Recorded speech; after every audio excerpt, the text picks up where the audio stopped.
आजको रेसिपी एकदमै मिठो यो सेलरोटी पनि बनाउने सबैको आफ्नो आफ्नो तरिका हुन्छ। मैले कसरी बनाएँ तपाईहरुसँग रेसिपी शेयर गर्न गइरहेको छु।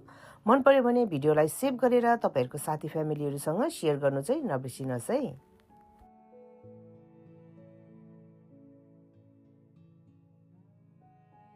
सेलरोटीको लागि मैले चामललाई रातभरि भिजाएर राखिसकेको छु। मैले चाहिँ यो थाई चामल चलाइरहेको छु। तपाईहरु बसेको ठाउँमा जुन चाहिँ चामल सेलरोटीको लागि एकदमै फेमस छ त्यो नै तपाईहरुले युज गर्न सक्नुहुन्छ। यसलाई चाहिँ मैले अब पानी तारेर एउटा ठूलो ट्रेमा सुकाउन गइरहेको छु।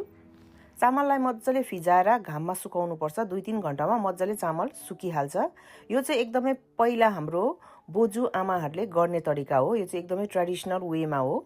मैले चाहिँ यहाँनिर 2वटा ट्रेमा भिजाएर सुकाएको छु। अब यतापट्टि म चाहिँ मसला रेडी गर्न गइरहेको छु। मलाई चाहिँ सेलरोटीमा मसला हालेको नै मन पर्छ। त्यही भएर मैले चाहिँ यहाँनिर थोरै सुकमेल, सानो अलैची, दालचिनी र ल्वाङ राखेर यहाँनिर पिस्न गइरहेको छु। पिसेर मैले फाइन पाउडर बनाइसकेको छु। अब यसलाई मैले साइडमा राखेको छु। अहिले यसलाई म पिठो मुस्दाखेरि नै राख्छु।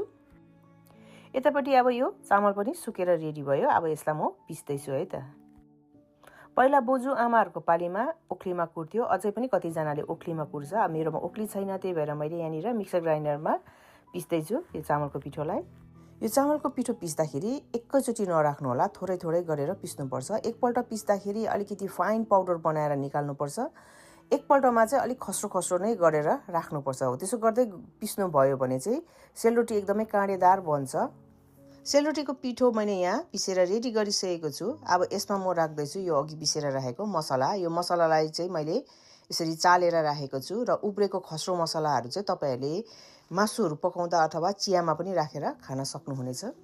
सेलरोटी भनेपछि अब घिउ त राख्नु नै पर्यो। मैले चाहिँ यहाँनिर ठूलो चम्चीको 3 चम्ची घिउ राखेको छु। चिनी स्वाद अनुसार राख्दैछु। सेलरोटीलाई अलिक नरम पार्नको लागि मैले सानो चम्चीको 1 चम्ची बेकिङ पाउडर राखेको छु। तपाईहरु राख्नु चाहनुहुन्न भने स्किप गर्दाखेरि हुन्छ। अब यी सबै राखेको सामग्रीहरूलाई मज्जाले पहिला मिक्स गर्नुपर्छ। सबै सामग्रीहरू राम्रोसँगले मिक्स भइसकेपछि अब थोरै थोरै पानी राखेर ब्याटर बनाउनु पर्छ। पानी एकैचोटी नराख्नु होला, थोरै थोरै राखेर तपाईहरुले ब्याटर बनाउनु भयो भने चाहिँ पानी कति राख्नुपर्छ भनेर आफूलाई थाहा हुन्छ।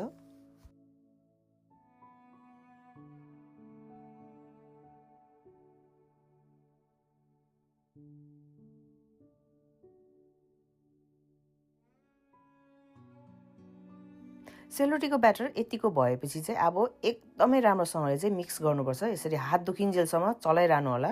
ब्याटरलाई राम्रोसँगले मिक्स गरिसकेपछि अब यसरी सेलरोटीको शेप दिन खोज्ने। ल हेर्नुस् त सेलरोटीको शेप चाहिँ चुट्टिँदै बनिँदैछ। अब यसको लागि चाहिँ तपाईहरुलाई म एउटा ट्रिक सिकाउँदै छु। यसमा मैले 2 डाडु, सानो डाडुको 2 डाडु गहुँको पिठो एड गरेको छु। यो चाहिँ एकदम फर्स्ट टाइम सेलरोटी बनाउनेहरुको लागि हो, जसले चाहिँ राम्रोसँगले शेप दिन सक्दैन उनीहरुको लागि। जसको हातबाट मज्जाले शेप बस्छ उनीहरुले यो मिक्स गर्नु परेन। जसको हातबाट चाहिँ शेप राम्रो बन्दैन उनीहरुको लागि यो ट्रिक्स अलिकति गहुँको पिठो एड गरेर चाहिँ तपाईहरुले ब्याटर बनाउनु भयो भने सेलरोटी एकदमै राम्रोसँगले शेप बस्छ। मैले पनि यहाँनिर तपाईहरुलाई युज गरेर देखाइरहेको छु। अब पिठो राखेर पनि एकदमै राम्रोसँगले मिक्स गरिसकेपछि चाहिँ र हेर्नुस् त ट्राई गर्दाखेरि पर्फेक्ट सेलरोटीको शेप बसेको छ। यति गरिसकेपछि 2 घण्टाको लागि मैले रेस्ट हुनको लागि छोड्दिएको छु। ब्याटर राखेको मैले 2 घण्टा भइसकेको छ। अब खोलेर हेरौँ ब्याटर चाहिँ कस्तो भयो भनेर। अब यति बेला चाहिँ चामलको पिठो अलिकति फुल्लिन्छ, त्यही भएर ब्याटर अलिकति बाक्लो हुन सक्छ।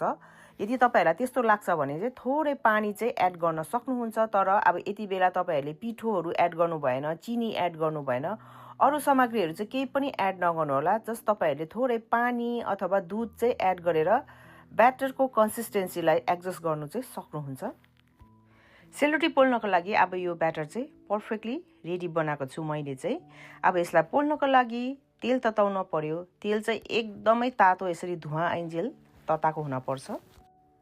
सेलरोटी हाल्नको लागि म चाहिँ जहिले पनि पानीको बोतल काटेर यसरी रेडी गर्छु। कतिजनाले त हातले पनि कति मजाले हाल्छ है, म चाहिँ हाल्न सक्दिन। अब सबै सेलरोटीहरूलाई मैले यसरी नै हालेर पोलेको छु र 2 साइड गोल्डन ब्राउन हुइन्जेल चाहिँ पकाउनु पर्छ। मलाई आशा छ तपाईहरु कतिजना सेलरोटी पोल्न नजान्नु हुनेहरूले यो भिडियो हेरेर धेरै कुरो सिक्नुहुन्छ होला भनेर। यदि तपाईहरुलाई र पनि केही प्रब्लम हुन्छ भने कमेन्ट गर्नु होला। र अब सबै सेलरोटीहरू यसरी नै पोलेर इन्जोय गर्नुहोला। Thank you so much for watching.